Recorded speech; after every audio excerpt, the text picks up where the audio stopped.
Hi, hello, and welcome. This perpetually seems to be maybe the most clear and concise way to be able to begin to describe what it is we'll be going into here and to visually give you an idea to begin to play with and visualize as we move through. Now, in the Yoga Vedas, there is Patanjali's Pancha Kosha, which we go through in Decolonize Your Mind. And this is very much a bookend on either side of it. But Patanjali also talks about something called the Pancha Klesha.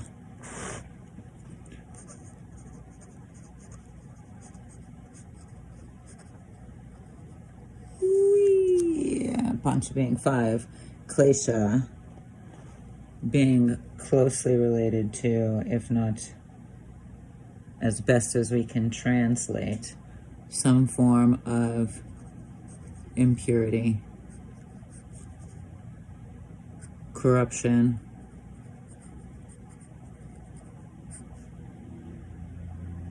poison,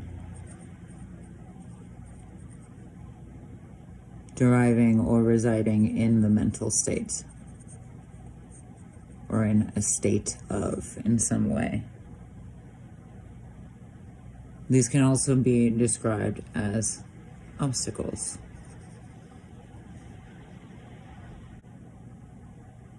Not just that, but the Vedas and Patanjali also talk about 4 other things, and we'll leave some space. But there is something called the 4 locks, and the 4 keys.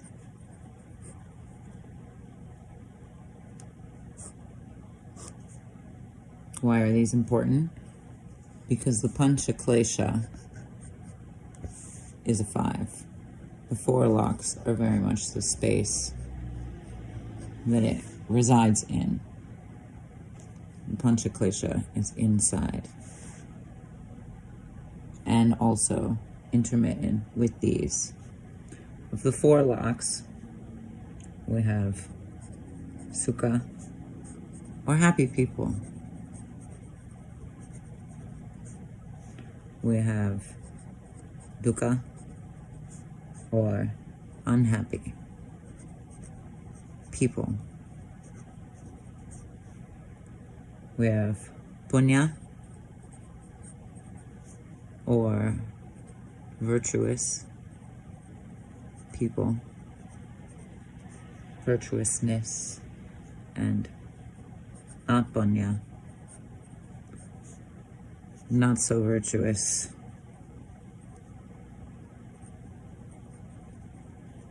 One can derive.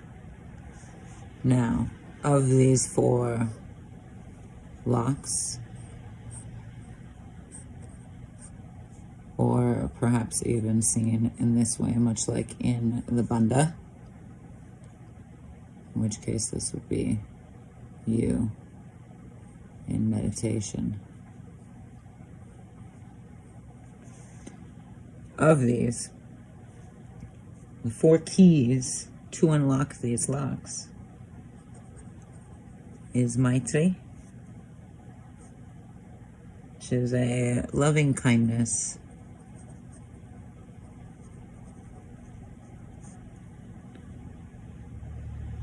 Karuna,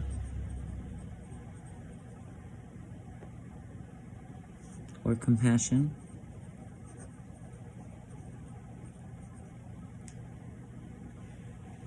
Mudita, or delight, Upeksha, or disregard,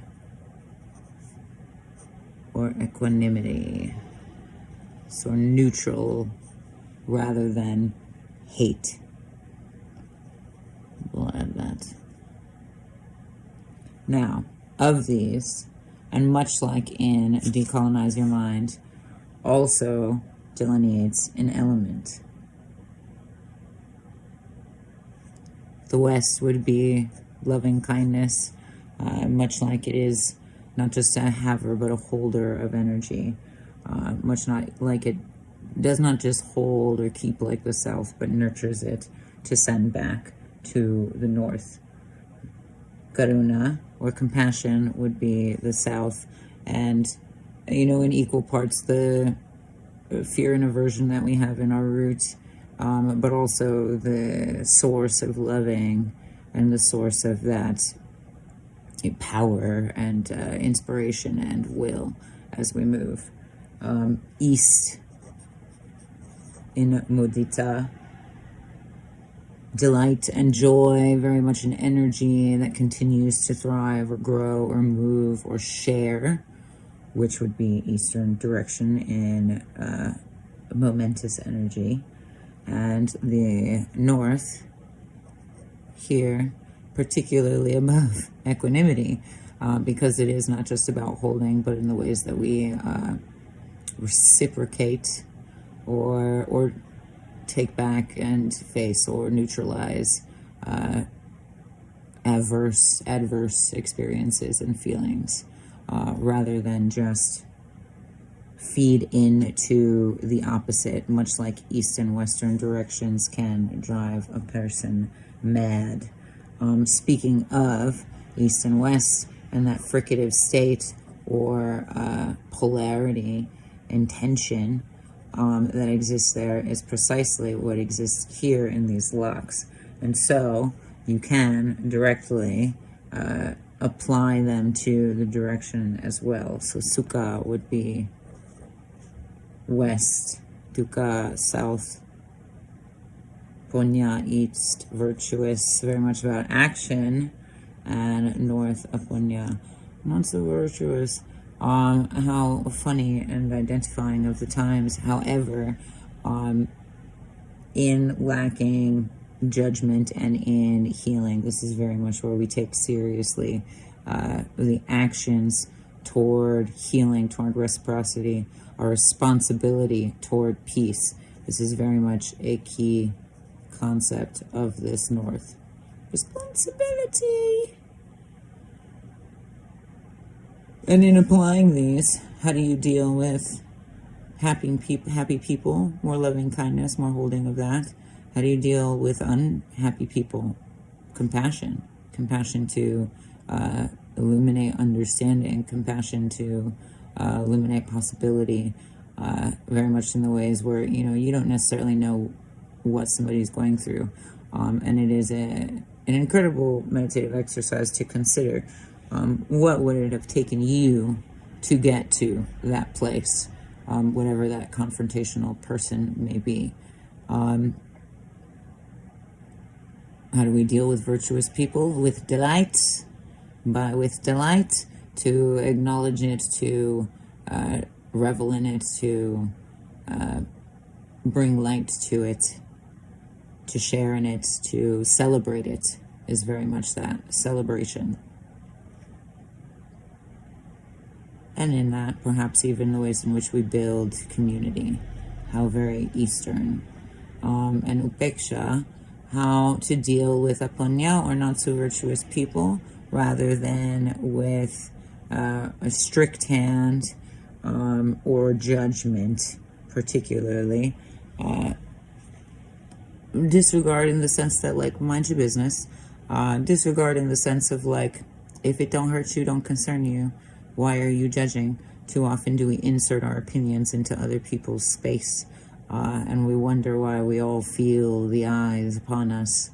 But also, where do we bring back virtuousness to the not so virtuous, or to things that rub us the wrong way, or that we find adverse to what it is that we believe? Do we deal with it in, strict regard? No. We deal with it in a neutral equanimity, understanding, and responsibility to the energy in and of itself, not to expel it, not to destroy it, because energy can neither be created nor destroyed, but to transmute it in the circle, essentially, to assist it in its own unlocking. Now back to the Klesha. Maybe we'll just bring this back down here. How does this relate? Well, my dear, these 5 obstacles are directly relating of the pattern that this energy will serve within the circle. The idea here is to move out of material obsession or addiction or misery or a generally non-preferential context into and move into bliss. And we do that with the Klesha as a banishing, because it sort of works with the human, what are called human defects, in a very inside-out kind of way. And the Kosha is very much a reconstructing from the outside in. And so, of these, which are also very elementally driven, and while this, I believe, starts from fire, there's also where we're going to consider in the star. But before we get ahead of ourselves, avidya,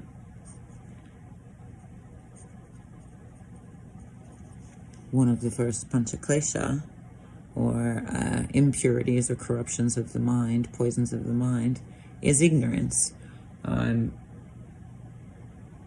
Very literally, it translates to not knowledge, so somehow adverse to the idea of knowledge. But there's also been translations to not seeing and not understanding, or no understanding, which would also make us blind.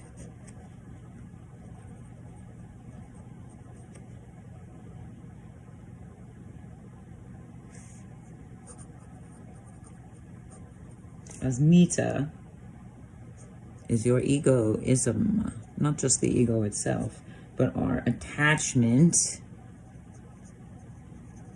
to it. Keyword. Because the ego is not evil, it is a vehicle. It's the way in which we drive it that may be reckless or not. In that is also your attachment to your identity, your attachment to the material, your attachment to pride, which is often a result of the ego feeling particularly attacked in identity because it is too heavily falsely associated with it in a material way. Raga, following, is closely translated to your craving. However, it does get very interesting and obscure because it is not just your craving, but also seems to be your desire or lust, which could be a bit of kundalini, which is the fire of Agni, which is the will, essentially, will and creative will. But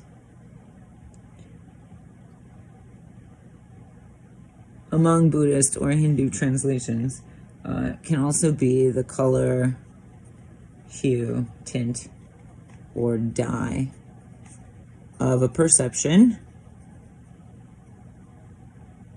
which is very much like a lens upon which your blindness, or not, persists.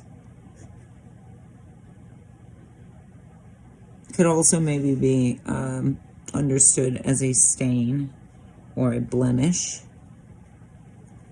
which would be sort of, and again, back to the lens thing, sort of like rose-colored, or, what is it, rose-colored glasses? Or not. Perhaps the glasses are, very work-ridden. Perhaps the glasses are, not thinking very highly of yourself, etc., etc.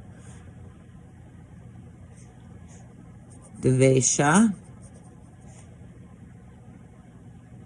which is also very directly translated as hate or aversion, which is very much a direct repel or rejection of the thing, whatever it may be. But it has a very judgmental or rigid sense to it.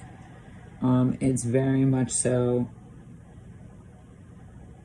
your preference in life, whatever that may be, and the ways in which that brings pain to us, and the ways in which we avoid pain as a preference. And the fifth of the Pancha Klesha, Abhinivesha,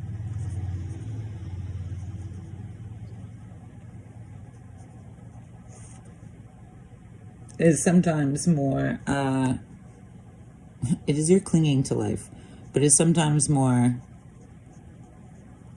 effectively demonstrated as your fear of death. We have seen that before, yes?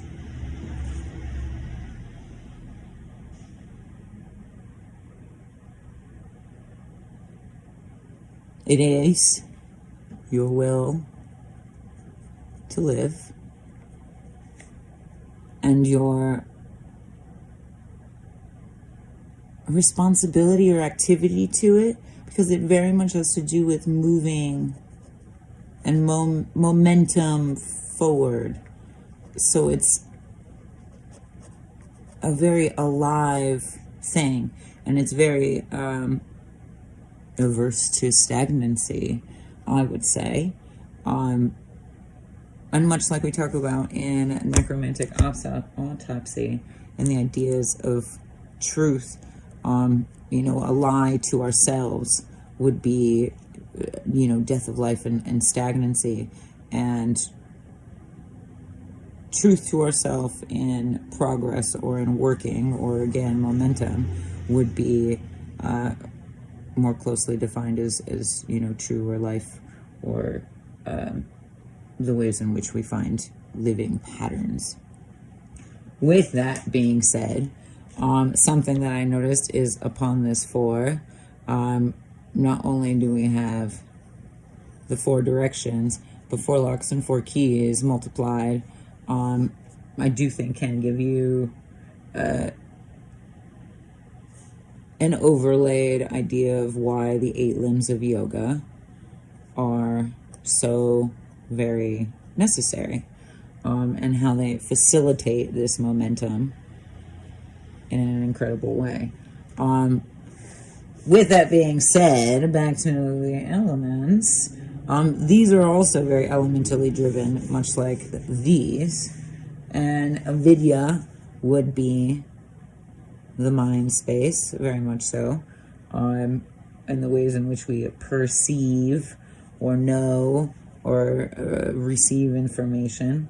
Asmita being the earth, and very much the ways in which we maybe not ground into it, but depend on it, rely on it, attach to it.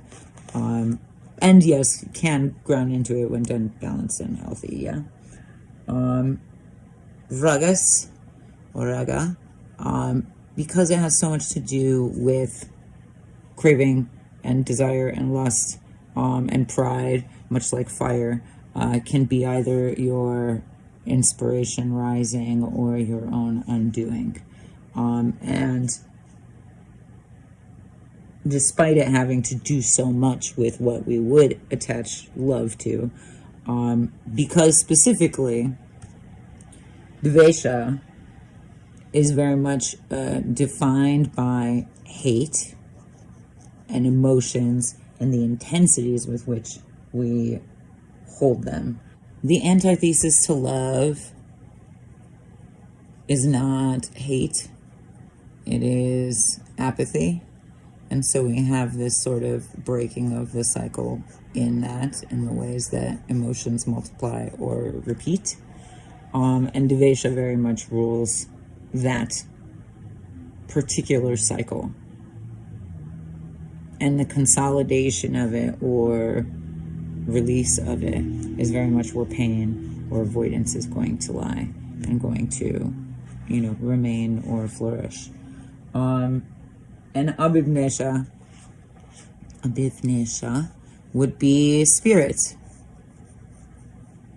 which would just be another circle, or the circle within the circle, which is consciousness or an active portal, in various alchemical languages and ancestral languages, which brings me back to the circles up here, and these various similar elements of shapes, but the ways in which the circle is a reoccurring element, especially if you go back to or move on to decolonizing your mind and the Kosha and moving through that, we are back in a cyclical element in an elemental place, and it can directly give you information on your dosha and the elements within you.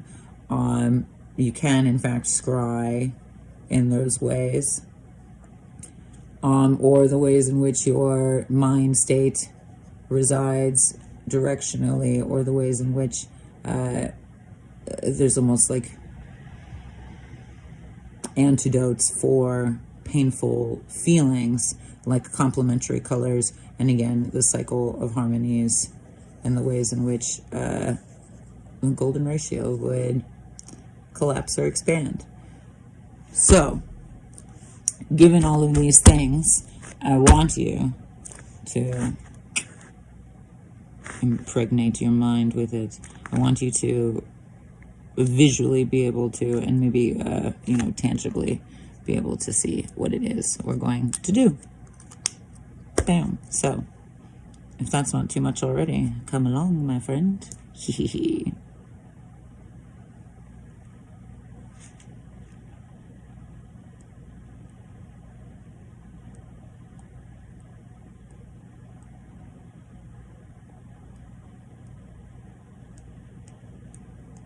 Ooh. As fear was also described, I'm sure you've seen Donnie Darko, where fear is there instead of hate on this spectrum, which again puts us in this, bi causal fricative state. Abhivnesha has also been described as self-preservation. Here we go. Abhivnesha, self-preservation, which is almost like hoarding life or fear of life itself, even. So in a way, that kind of cancels out. But fear can also be described as an incorrect avidya. Incorrect knowledge of an incorrect perception based on a previous attachment or lens, perhaps based in a preference or avoidance of pain, or pain itself even, that has affected the will to move forward. And so the energy, again, cycles back. You move through avidya, asmita, vagas, devesha, abhivnesha, and leads back into avidya to purify the sights.